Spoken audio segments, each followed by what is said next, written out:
Yo guys, welcome back to a brand new reaction video, and today we're going to be reacting to the original story of Five Nights at Freddy's Security Breach by FNaF.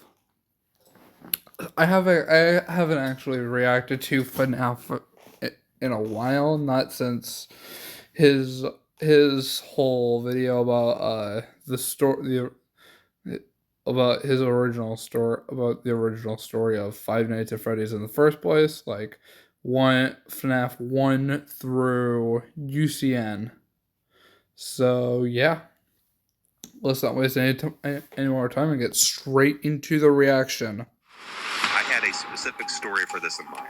Okay, for Security Breach, I really did, and it is very different than the one that got in the game. And I think a part of that is the way that I conveyed that to Steel Wool. So it was where, yeah, if you guys don't know, Scott, when he was talking to Steel Wool about making Security Breach, he was keeping it very vague, and because he didn't want to tell Steel Wool the exact story he was trying to tell, like, just so he was like, put this here, put that there, and yeah, it was just a whole mess. as we're building the game, I get an email from Scott.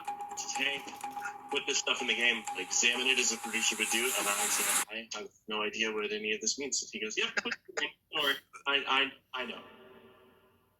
Scott Cawthon is super secretive when it comes to the lore of Five Nights at Freddy's, and in order to keep everything a secret, he didn't tell Steel Wool the story of...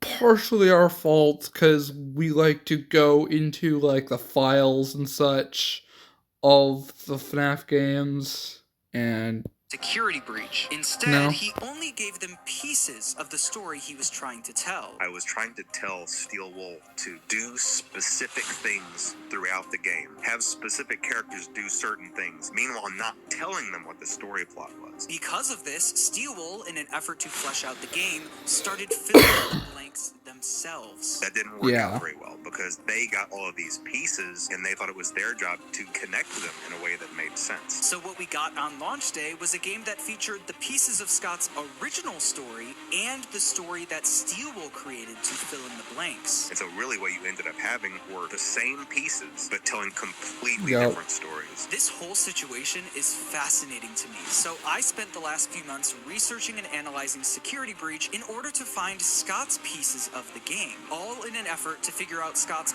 original story for Security Breach. Let's get started. The first thing we need to do is find the pieces of Security Breach that belong to Scott, and there's actually a couple we already know about. Right before Security Breach released in December of 2021, Dawko did an interview with Steel Wool Studios, where J-Top and Ray revealed that most of the arcade skins in the game came from Scott and his team. One thing that you've already called out, like in videos, so far, is noticing the arcade skins in the background. Oh yeah, because some of the arcade designs are references to old books and old and past games and etc. Majority of them came from Scott. Yep. And he's got a team of artists, right? This is important because not only do the arcade machines have references to every corner of the FNAF franchise, a lot of them also show GGY at the top of the leaderboards. Yeah. This ends up being a major part of the story that we will come back to later. The next piece of Scott's... But if anyone doesn't know, GGY is a Tales of the Pizzaplex book about Gregory, basically going around trying to be the top of every arcade game and basically hacking stuff, the entirety of the Pizzaplex. Original story actually comes from Scott himself. In the interview with Dawko, Scott revealed that in his version of the story, Burn Trap was never supposed to move. When it comes to Burn Trap, originally Burn Trap was never supposed to move. He was supposed to just be something you saw in the corners, or like if you were walking past machinery, you might be able to peek in between two things and see him in the corner or propped up against a wall, almost like some kind of decaying movie prop. This is one of many things that Scott revealed in this interview, so I'll be referring back to this interview throughout the video. The next piece of Scott's original story that I'm going to include Which are the... we never see him. Throughout the entirety of Security Breach, we never see Burn Trap ever until the very end, where we go down into the deep depths of the Pizzaplex, and even the original pizzeria simulator itself, and where the blob stays, or Tangle, or whatever you want to call it. Spaghetti noodles, where and then we fight Burn Trap for the first time. Tales from the Pizzaplex books. While I don't think they're in the same continuity as the games, I do think Scott was using... Okay, the Tales of the Pizzaplex book. What I know is the Tales of the Pizzaplex books are partially similar to the... I was gonna say like the Frights books, but no, they're a little bit more canonized than the Frights books. You know what I mean? Like, we don't have a skinny Eleanor walking around in the games. We don't have, I guess we do have Into the Pit Bonnie, in a sense. We don't have Fetch roaming around. We don't have Lonely Freddy freaking roaming around, swapping bodies with humans. Them to point us in the right direction after Security Breach. So I think it's fair to use them at least as supporting evidence. So far, we have a decent amount of pieces, but those ones were actually the easy ones for me to figure out. These next pieces are definitely the biggest ones and required a lot more research. In my hunt to figure out what parts of Security Breach... But, like, for the Mimic, we've seen the Mimic. The Mimic story is a bit different than inside the book, but... yeah, it's essentially still the Mimic. I think in the next game we're gonna see Didophobia, I think, because there's water in the next game, or at least the next teaser that Steel Wool gave us. Scott, my biggest breakthrough came from a website called Voices.com. If you don't know already, back when Scott was making the FNaF games on his own, he used Voices.com to find and hire voice actors. This is how he found most, if not all, of the voice actors for his games, including for Security Breach. This is interesting because I was gonna say including Kellen Gaw. Making the games, he still personally chose and worked with some of the voice actors for Security Breach. I say some because in my research I found that out of all of the voice actors in Security Breach, Scott himself only hired 3 of them using Voices.com. Okay. So by figuring out what voice actors Scott personally worked with, we can figure out what parts of the story likely Which... I don't know if Kellen was According even to one of them. Voices.com, Well, the no, first because voice actor that Scott hired for Security it had to Breach be was Kellen. Matthew Curtis. And what's interesting about this is that Matthew's voice doesn't even show up in the game. Matthew, It I shows forgot up about. in the I forgot trailer who for the Matthew game. plays. Matthew was Honestly, hired around January 28th, 2021. 1 month before the first gameplay trailer for Security Breach. In this trailer, we heard this voice for the first time. When I first found you, you were nothing. yeah. Do as I say. Which, by the way, these voice lines never were inside the final game, so. This was the first and the last time we heard from this character. Yeah. And it turns out that even Matthew himself had no idea what character he was voicing. When a fan asked him if the character was William Afton, he responded, "Honestly, I don't know. I was never given a character name, but was told to expect more to do as the character in the future. It never panned out." This is yet another example of how secretive Scott was being about the story. Judging by Scott's review on Matthew's page saying, "Great working with Matthew, super fast turnaround," I am fully convinced that all of the voice lines in this trailer were written by Sorry. Scott. And on top of that, even the style of this trailer is very similar to how Scott used to make his trailers back in the day. Scott tried I'm gonna have him! to freaking censor It's just censor like an that old FNaF stuff. trailer. I'm gonna cry. It's just like an old I don't want FNaF people to trailer. In my go over opinion, there it seems like visiting Scott my was heavily freaking mother. involved in the making of this trailer. But to be fair, Matthew isn't the only one speaking in the trailer. We also get some lines from Vanessa, voiced by Heather Masters. Gregory, we can get you out of here. You and me together. Even though there's no proof Okay, that so Heather Masters does voice Vanessa. Heather was also hired using voices.com. She's been working with Scott for years at this point. So I Oh, don't really? think he Oh, would yeah, need because to she also voiced Circus Baby, didn't she? Jesus Christ, what's freaking going on? My throat.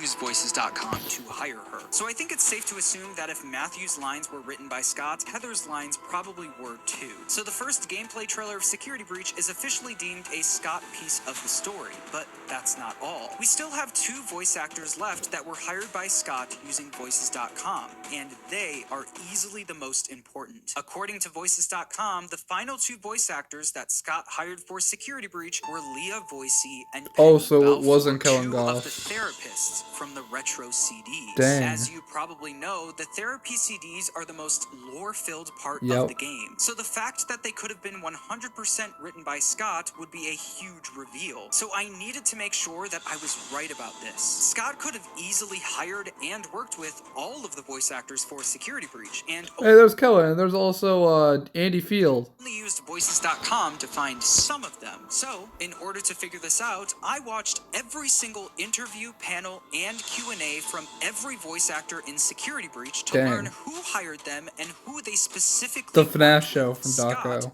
or Steel Wool. Here's what I found. Martis Fedek, who voices Gregory, Vanny, and Roxy, has mentioned being hired by Gregory's voiced by a woman? I did not know that. Steel Wool and also If so, working she directly does with she Steel does an Wool. amazing job as Gregory. I mean, Gregory is such a yapper inside Security Breach, but she does an amazing job as Gregory. It's really cool working with the Steel Wool guys because it's easy to be comfortable working with them. Yeah. You know, you've met them. Like, Yeah, they're I know. just, Steel Wool like, are J-Top, amazing. Brian. The same goes for Cameron Miller, who voices Monty. I was doing things on stage. My director is actually married to one of the producers at Steel Wool. He goes, well, actually, we have the if you want to audition for it. When it Okay, comes so to he Kellen voiced Goff, who voices Glamrock Monty. Freddy and Sun and Moon, things are Yeah, I know Kellen voiced Glam Freddy and Sun and Moon, yeah. slightly different. Kellen has stated that Scott personally hired him to voice Glamrock Freddy, but after he got the job, Scott sent him to work directly with Steel Wool. Then I see this alligator. Maybe I could ask Scott if he's holding auditions for that one. He responded saying, actually, I had something else in mind for you. Would you like to read for Freddy? And I sent over what would be the first words of Glamrock Freddy, and he said, yep, that's it. I'm going to connect you with the Steel Wool guys. I couldn't find any information about Heather Masters. Dang. Glamrock Chica. Okay, She's so that's also how a he veteran became in the voice series. of I think it's Glamrock safe to Freddy. assume she went through the same thing as Kellen. Oh, Hired on by really? Scott, but then was sent to work with Steel Wool. So basically, any line in the game that came from the Glamrocks, daycare attendant, Vanessa, Vanny, or Gregory were likely, for the most part, not entirely written by Scott, since all of the voice actors for these characters recorded their lines directly with Steel Wool. That then leaves Leah Voicey and Penny Balfour from the therapy CDs. Maybe Scott did the same thing with them as he did with Kellen, hired them on and then sent them to work with Steel Wool to record their lines. But that's not the case, because after scrolling through 5 years worth of reviews on Leah Voicey's profile, I found a review left by Scott where he said Leah did great and nailed it on the first take. This heavily implies that he was the one that worked directly with Leah and Penny on the therapy CDs. This is in addition to Scott saying Matthew Curtis had a super fast turnaround and Penny Balfour was a pleasure to work with. I am fully convinced that the therapy CDs were written written by Scott and are a piece of his original story for Security Breach. What's funny about this is that the therapy CDs were a huge reason Security Breach was so confusing. But now with this new information, we know why it was so confusing. When the game first came out, we all played through it normally and got all of the endings. This was, for the most part, the Steelwool portion of the game. Every voice line you heard was recorded with Steelwool in the room, and most of the story beats you experienced were likely written by Steelwool as well. It wasn't until you took that extra step at the end of the game to find and listen to the CDs that the story started to get confusing. This is the moment Scott's original story started clashing with Steelwool's. So now that we have all of Scott's pieces of the game, let's figure out the story he was trying to tell. The main thing I learned while piecing this together is that the therapy CDs are the foundation of Scott's story. Every single Scott piece of the game ties back into those CDs in some way, and here's how. There are 16 CDs, with 8 of them being therapy sessions with Vanessa and the other 8 being therapy sessions with Gregory. In Vanessa's CDs, there's really only 2 big topics they touch on: Vanessa's traumatic childhood and a conversation she's been having with someone on her work computer. Let's start with her childhood. We learned that Vanessa has a dad named Bill, and when the therapist brings him up, Vanessa immediately gets uncomfortable. I feel like I know your dad, too. Bill, right? I'm sorry, what did you say? I try to do what I'm supposed to do. We then learn about how Vanessa was manipulated by her dad when she was young. I'm talking about the custody battle between your mum and your dad. Your dad didn't play fair, did he? He used to make your mum look bad in court. I suppose I don't need you to tell me it felt bad to have a parent scare you into saying things that weren't true. He manipulated you. It wasn't your fault. Vanessa's dad forced her... To be fair, to be completely honest, that's what my dad tried to do with me when I went to court for the first time in my parents' custody battle. To lie about her mom in court so he could maintain custody of her. Vanessa's backstory is something people didn't really talk about for a while after the game came out. And this is because with her dad being named Bill, which is short for William, him being pure evil and manipulating his kid, and Vanessa's name in FNaF AR being Vanessa A, it seems that Vanessa might actually be an Vanessa's last name in forgot what the frick that game was called. FNaF AR was Vanessa A? I thought this entire time her name was Vanessa Shelley, like from the movie, but I guess not? This was almost immediately written off by people because Vanessa didn't really exist in the story until now. As far as we knew, Afton only had 3 kids, Michael, Elizabeth, and the crying child. But then, 2 years after Security Breach, the FNaF movie came out, featuring a character named Vanessa who is Afton's daughter. Like Vanessa in the games, and is the daughter of William Afton. But it doesn't stop there. We get another therapy CD about Vanessa's dad, where the therapist gives her advice on how to deal with her trauma. Are you talking about your dad? You can't just ignore an issue. You have to face your memory of the experiences and process them so you can let it go, so you don't get triggered anymore. The therapist tells her to face the memory of her traumatic experiences with her dad so she can process them and let them go. This is the exact same advice Vanessa is given in the FNaF 2 movie. You remember how I would use my dreams to confront what happened with Garrett? It really helped me a lot. I think it can help you too. You have to face your memory of the experiences and process them so you can let it go. I don't think that's a good idea. I don't like doing that. She then literally faces the traumatic memories with her dad head on. In the movie, in the second movie, yeah. In the games, we learned that Vanessa's dad is extremely possessive of her, with him making her lie in court so he can maintain custody of her. This extremely possessive trait is also something we see from Afton in the movies. You will always be mine. You shall always be mine. This is where the first piece of Scott's original story comes into play, and it's something he said in his interview with Dawko. Scott revealed that he told Steelwool to put specific items and yes, we could use some clues from the movie because that entire movie was written by Scott Cawthon. places. I was The trying to entirety tell of that Steel Wool movie. to do specific things throughout the game, put specific items in specific places, have specific characters do certain things. I'm not When it saying that we comes to can't take some of the stuff that we've learned in the first movie into the games, but we could do that as well. But I'm saying that the ones inside the second movie is even more likely because Scott was the only one writing that movie. putting specific items in specific places, the only Scott piece of the game that's put in a very specific place are the therapy CDs, which were put in the Afton's living room from sister location. Scott goes on to say this. In my head, I was thinking, okay, Yeah, which is kind of weird because isn't Michael Afton supposed to be dead? Because he died in the freaking fire.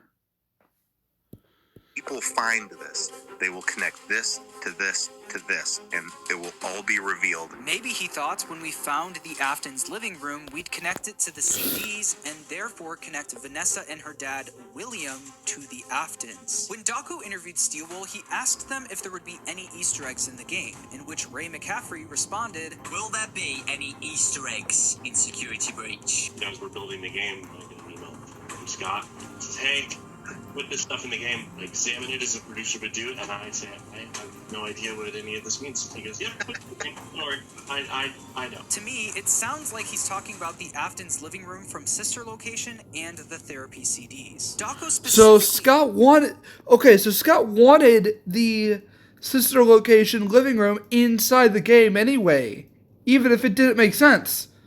And the CD stuff inside that room as well. Again, I guess for lore. Asked about Easter eggs, and the Afton living room is a huge Easter egg in the game. But huge. At the same time, the therapy CDs in that room were likely something sent to them by Scott with no explanation. I have no idea what any of this means. He goes, yeah, put it in the game. The next huge piece of Scott's original story involves the second topic in Vanessa's therapy CDs, the conversation she's having with someone on her work computer. These conversations are brought up 3 separate times by 3 separate therapists. This is because every time a therapist brings up the conversations, they're swapped out. A routine check of your online history has revealed that you spent quite a bit of time with someone in an encrypted conversation. Hi, go ahead, sit down. I don't know you.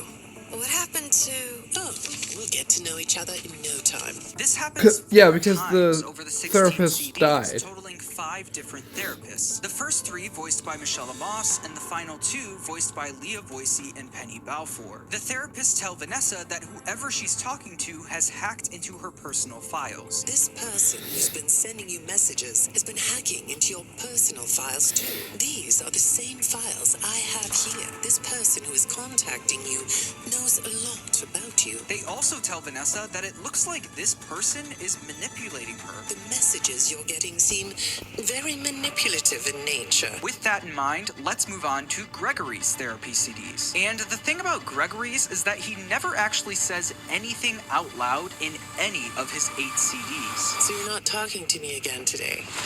This isn't all that productive, you know. The only reason we know that these belong to Gregory is because Scott confirmed it in the Tales from the Pizzaplex books. There's also multiple moments in the CDs where the therapist implies that they're talking to a child. You don't want me to get in trouble, do you? I could be put in the corner for a timeout. Yeah, you think that's funny, huh? But there's also another way I think Scott intended for us to figure this out. And that's through the next piece of Scott's story, the arcade skins he gave to Steel Wool. Like we established earlier, most of the arcade skins for the game came from Scott and his artists. And one thing about the arcade machines is that Gregory is at the top of the leaderboard on a lot of them. This is something we all overlooked until the story GGY from the Tales books was released. In the story GGY, we learned that Gregory is hacking into the arcade machines at the And I'm pretty sure this is the moment where literally everyone was going into security breach, checking every single arcade game and looking at GGY at the top of surprised every by single your knowledge game. of computers. You're something of a phenom. Do you know what that word means? It means you have unusual skill,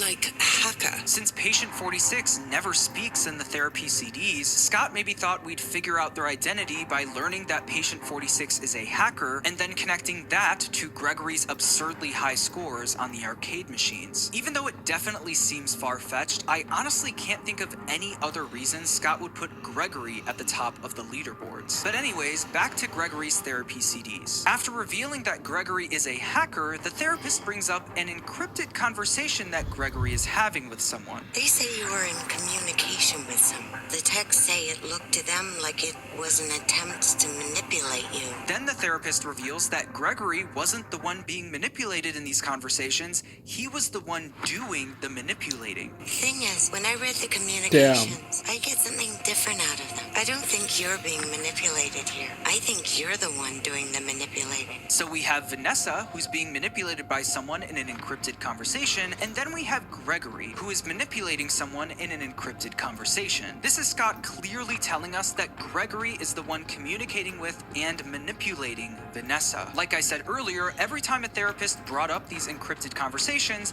they were swapped out. And in the Tales books, Scott revealed that this was because of Gregory. Gregory would lure each therapist to the Pizzaplex to have them killed. This is something that Scott heavily hinted towards in the therapy CDs as well. In the therapy CDs, Gregory is being told that the therapists are showing up dead, and he doesn't care. Apparently, all 3 of your former therapists have gone missing. One of them was found dead. That doesn't seem to upset you. Well, then I guess I'll go ahead and tell you that the woman's body was pretty messed up. That doesn't bother you either? This screams to me that Gregory was fully under the control of Glitchtrap, and this was basically confirmed in the books as well. Gregory's nickname in the books is literally the wizard's most favored apprentice. So not only is he under I never read the that book, Glitchtrap, so he's talking I just to heard and about it. manipulating Vanessa on the behalf of Glitchtrap. Scott brings up these conversations so many times in the therapy CDs, so they must be important. Which leads into our next question: what were Gregory and Vanessa talking about in these conversations? Well, what if I told you that we've already heard a piece of these conversations 7 years ago? On October 23rd, 2019, we got the Curse of Dreadbear DLC for Help Wanted. In this DLC, we get our first look at the Vanny mask, and if you put it on while at the prize counter, you can hear Vanessa start to have a conversation with someone. In this conversation, she talks about the Vanny costume that she's creating.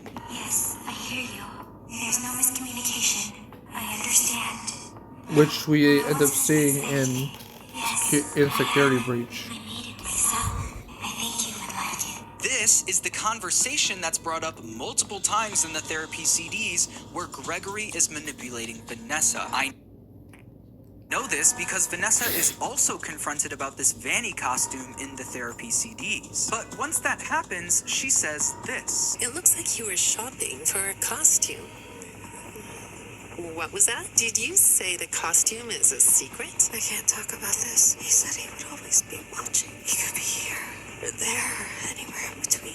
On top of all of that, after doing a little bit of research, I found that the voice actor for these specific lines from Help Wanted, Jesse Tang, was also hired by and worked directly with Scott, just like the therapists in the CDs. With him saying Jessica was terrific, she took direction well, and turnaround was very fast. So the idea that this conversation from Help Wanted and the therapy CDs are connected would make sense considering they were both directly written by Scott. These conversations were a huge part of Scott's original story, but it doesn't stop there. There's another piece of Security Breach that I believe belongs to Scott that we haven't talked about yet. In the therapy CDs, Gregory takes an ink blot test. I saw some ink blot test results in your file. I like ink blot tests. You want to do one? Gregory then takes the ink blot and says this. How about this one?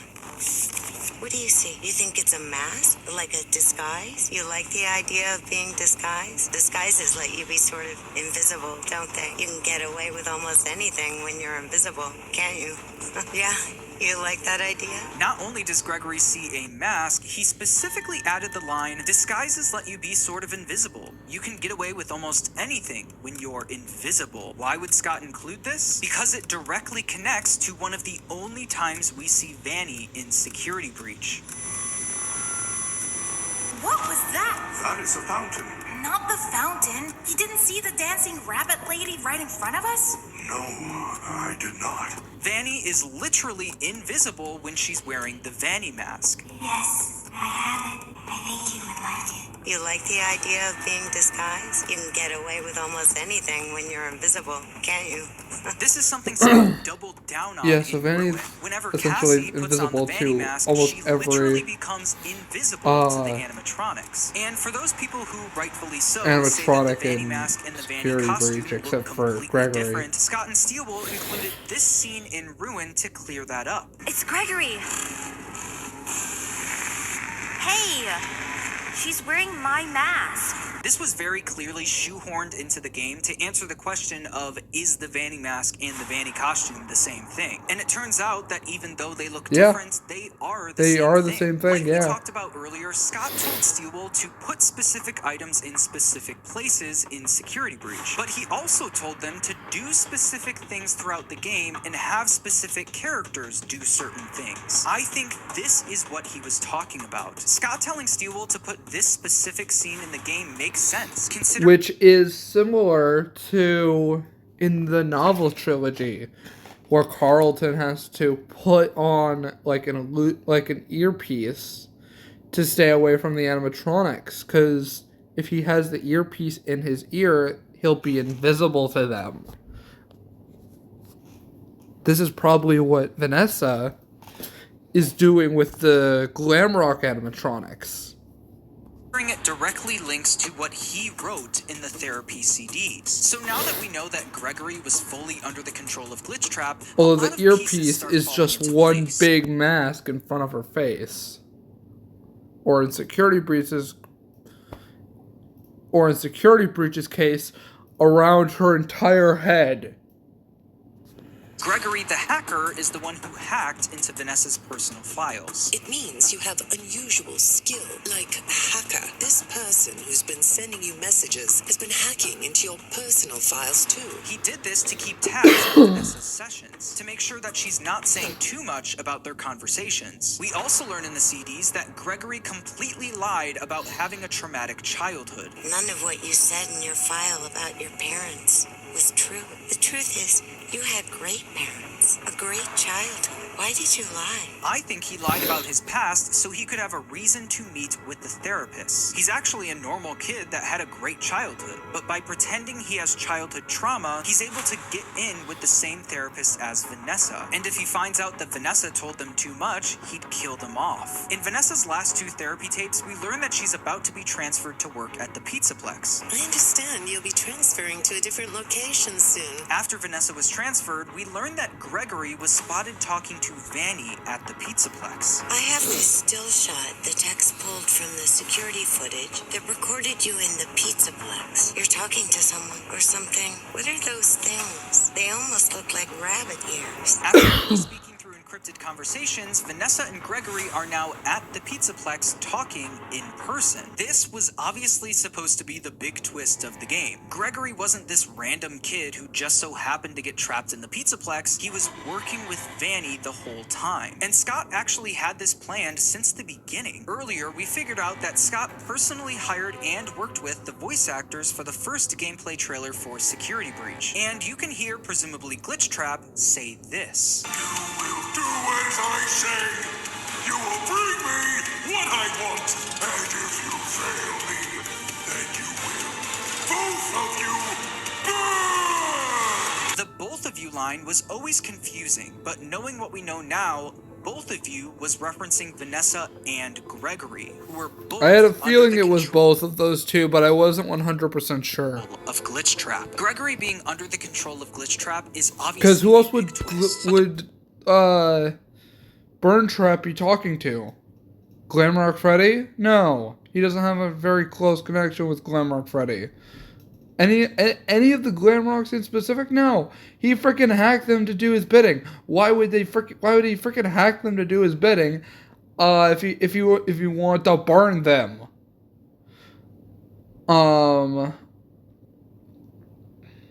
Sun and Moon? No, obviously not. Because he doesn't have anything to do with Sun and Moon. The only person I feel like he's talking about would be Vanessa and Gregory. There's another piece of Scott's original story that I believe was going to be a bigger twist. In Help Wanted, one of the only lines of dialogue that Glitchtrap has is this. This is him repeating a line that was said by Tape Girl. Hello? Can you hear me? This led people to believe that Scott had some version of the Mimic AI in mind since Help Wanted. And I think that's entirely possible, considering what we learned from the therapy CDs. There's one line from the therapy CDs that I haven't seen many people talk about, and it's something the therapist says to Gregory. Is it the electronics you like? I saw in your file that you have developed software programs that talk to you and repeat phrases, right? The program asks you questions and prompts you for responses.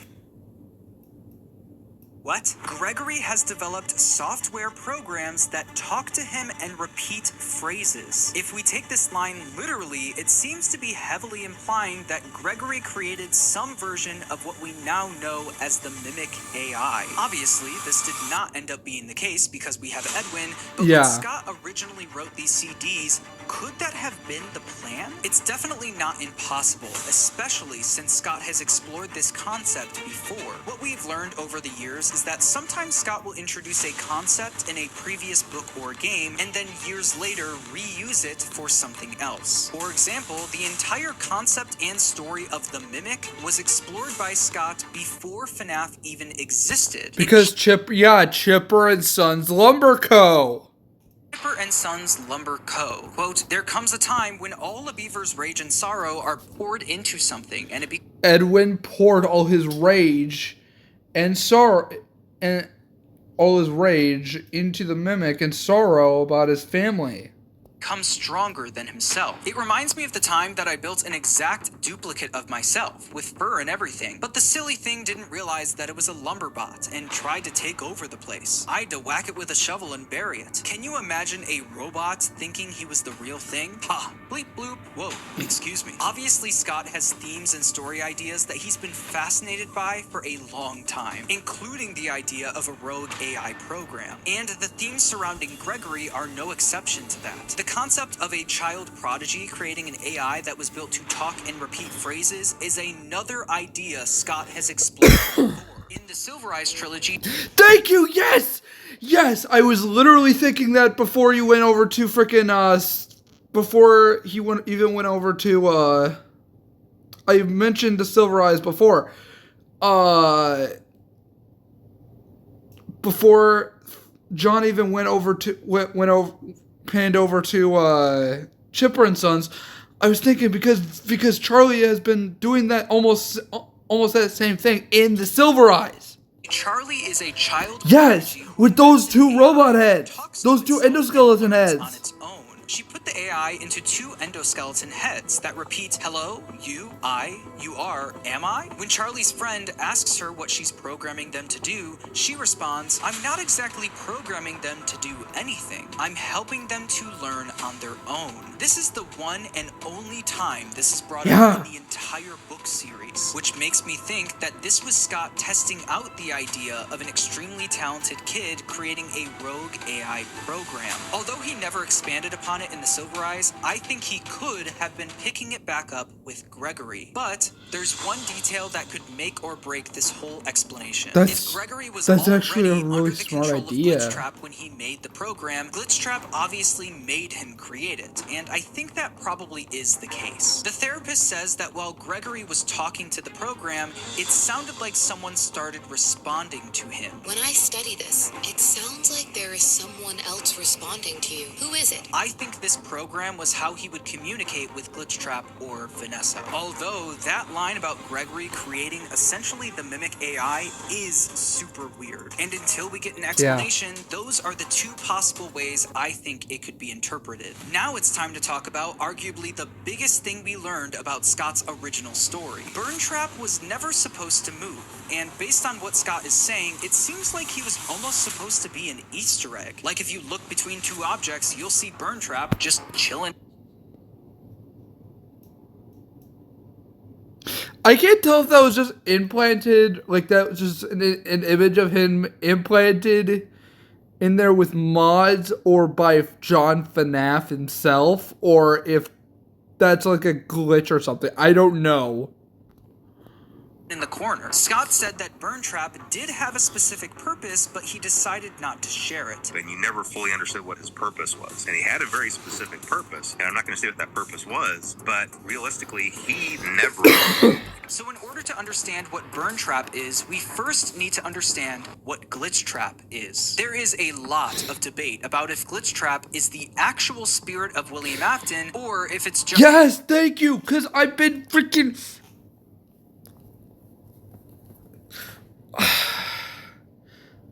I've been hopping over the fence on which one it's freaking Glitch Trap is supposed to be. Freaking Afton, freaking the Mimic. What the frick even is he? Mimic program mimicking William Afton. And I think it's a little bit of both. In the Doco interview, Scott actually shared his thoughts on Glitch Trap by saying, I love the character, but I can't help my inclinations to lean sci-fi. So anything that involves possession of AI or possession of machines or circuitry, I think he said he wasn't a fan of the name Malhair. I think Scott was being pretty clear when he said that Glitch Trap or something. It was either Malhair or Glitch Trap. And I think that AI is the Mimic program, and the spirit possessing it is William Afton. In Help Wanted, it's very clear that Glitch Trap wanted out of the VR game. It wants to escape through someone plugged into this game. That's, you know.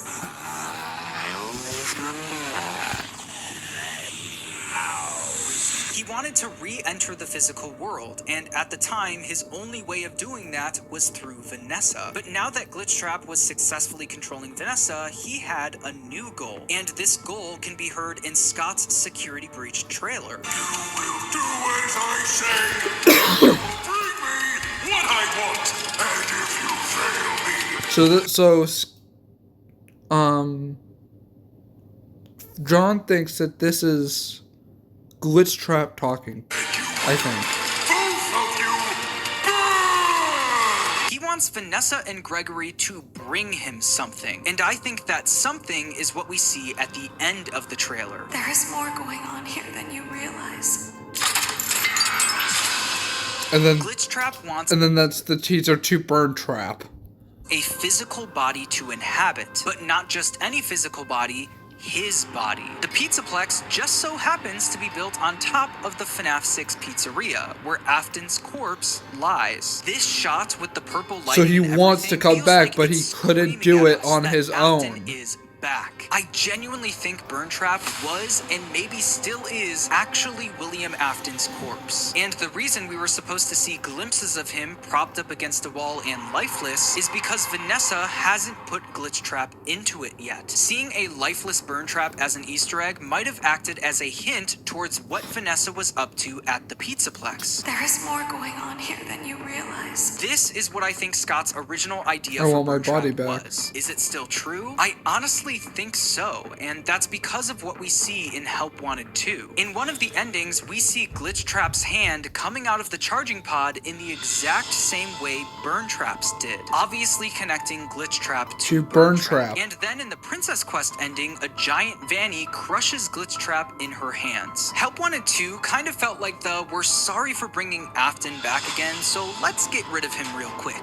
game. In my interview with Steelwolf Studios, J-Top made it very clear that this was the end for Glitch Trap. This is, the end of Glitch Trap. So it is the end of Glitch Trap. Squished. Gone. Bye-bye. This really feels like them moving on from the William Afton part of Glitch Trap, so we can now focus on the Mimic AI. So there's no more Burn Trap. So there was going to be a Burn Trap. There was going to be a William Afton. But when Help Wanted 2 came out, they scrapped that idea. Scott scrapped that idea of Burn Trap. He was like, okay, William Afton's gone. We gotta focus on the Mimic part of Glitch Trap. What's interesting to me about the things I found while researching for this video is that it all could still be true. Things like Gregory being under the control of Glitch Trap and working with Vanny, Vanessa maybe being an Afton, Gregory creating a version of the Mimic AI, and Burn Trap. And if this is true, then since in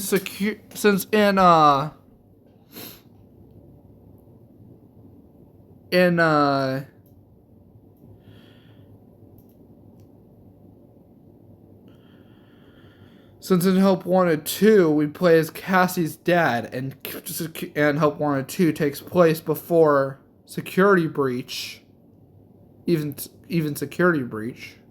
Oh, does it take? No, it takes place. It would have takes place after Security Breach, but before Ruin.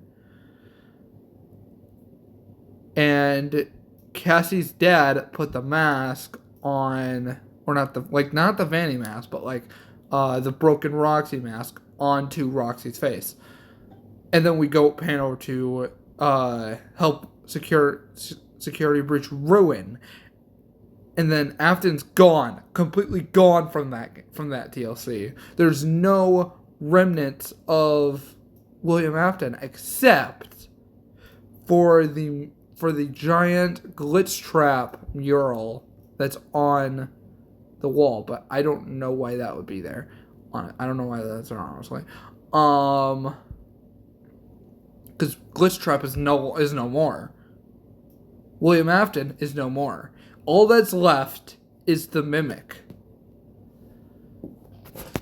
Afton's corpse reanimated by Glitch Trap are all things that could still be true in the current story. But my biggest takeaway from this is that Security Breach could really benefit from a solid prequel. Imagine a game where we learn how Gregory fell under the control of Glitch Trap, and how Gregory broke free from Glitch Trap's control, with the game ending right where we might get that if we get a Security Breach 2. I'm not saying that we should not pick up where we left off from Ruin. I'm not saying that. Although, if we get a Security Breach 2, it would be satisfying. I don't know.